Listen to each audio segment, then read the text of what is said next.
all these lifestyle diseases, these can be healed without medicines? Is it possible? It is possible depending on the different aspects that can be covered. For example, I myself had slip disc, and slip disc is an autoimmune disease. Okay. So the doctor says, the allopathic doctor says that we don't have any cures for autoimmune diseases. They are beyond our medicines and everything. So for me, the slip disc was like so strong that I was not able to walk. I was bedridden for 6 months, and it did not happen once in my life, it happened 2 times. Oh. It was so severe that next time again I was on bed for 4 months. And being on bed is the worst thing that you can experience. You know, when you cannot do anything, you cannot travel, you cannot do your job, you cannot look after your kids, and you have to tell everyone to stay away from you, because if you get a jerk, you might not be able to go to the washroom even. It was that severe. So those were very traumatic times for me, and slowly I actually moved into I tried different healing modalities. It was like acupressure, the massage, Kerala Shantigram massages. All of them had their own impacts, but yes, when I came into EFT, that was the time I started seeing results coming in. And yes, now I know that somewhere I felt that some support is missing in my life. So the emotion was that I am not supported. Oh. So since I felt that I am not supported, because of that, the slip disc persisted. And when I worked on that I am not supported thing, that belief that I had in me, it went away. Wow. And it has never come back after that. So you mean there is a very strong connection between this emotions and chronic illness? Yes, there is a very, very strong. Basically, while doing my clinical EFT practitioner courses, I realized that when we were being taught that 85% of the disease comes because of our own emotions. Oh. So, and 15% is the role of the food. Definitely food also has a role.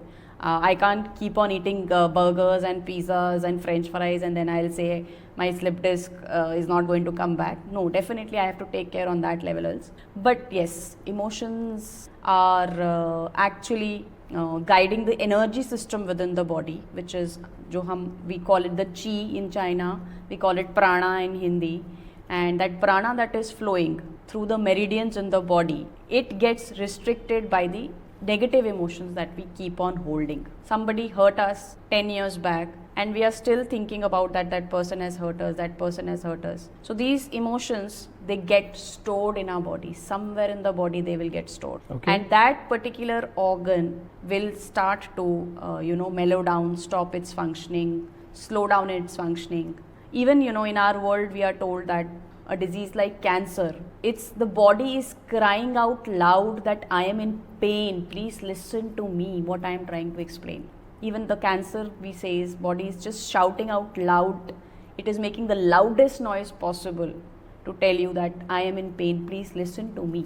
So cancer is also related to this emotional blockage? Yes, cancer is also related to the emotional blockages, because cancer, the most prevalent emotion, if we say, is this resentment. Life has been unfair to me. Okay.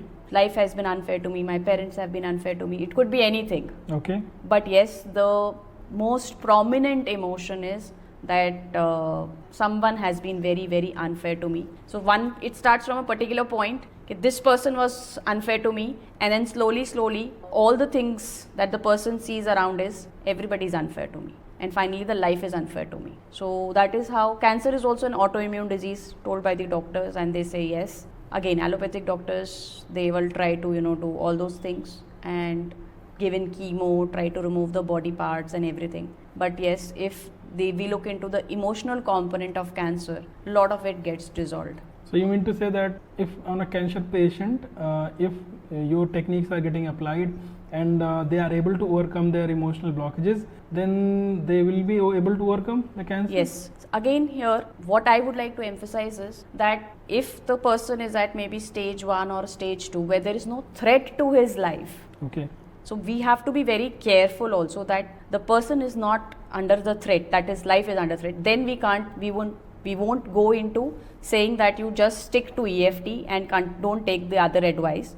We will complemented with those medicines that are going in, so that the life threat is not there. Okay. And rest, if the things get slowly cured and slowly dissolved, because this is not going to be a magic wand, okay, we True. raise it and it will go away. It is going to take its time. So in that time, we would not like the person, to go into a life threat. So that is the reason we will ask the person to complement this, so that the set of emotions that cancer brings in. Now, one is the reason that there is an emotional blockage which the person has. The other is Right. the disease itself is going to bring a lot of chaos in the person's mind. True.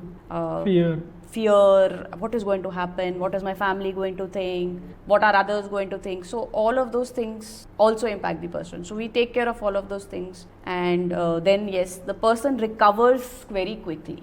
That really looks very interesting to me. Because I had one cancer patient with me, and he Oh. was undergoing the treatment, and I understood how painful it is, even going through the chemo sessions and everything. And I realized that while going through his chemo sessions, it was really painful.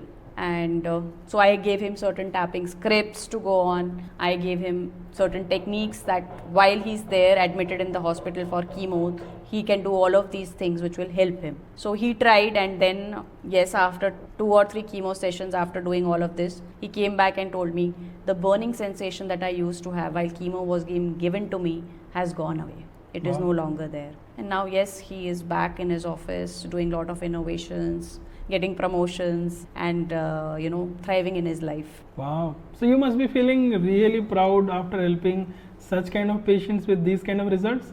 Yes, and he had also lost his mother, so that was also very painful for him. Having cancer, losing his mother. Multiple emotions. Multiple emotions were there, and I actually felt that I could help him and I could bring him some blessing, so that at least he has some solace in his life, so that he Sure. can move forward.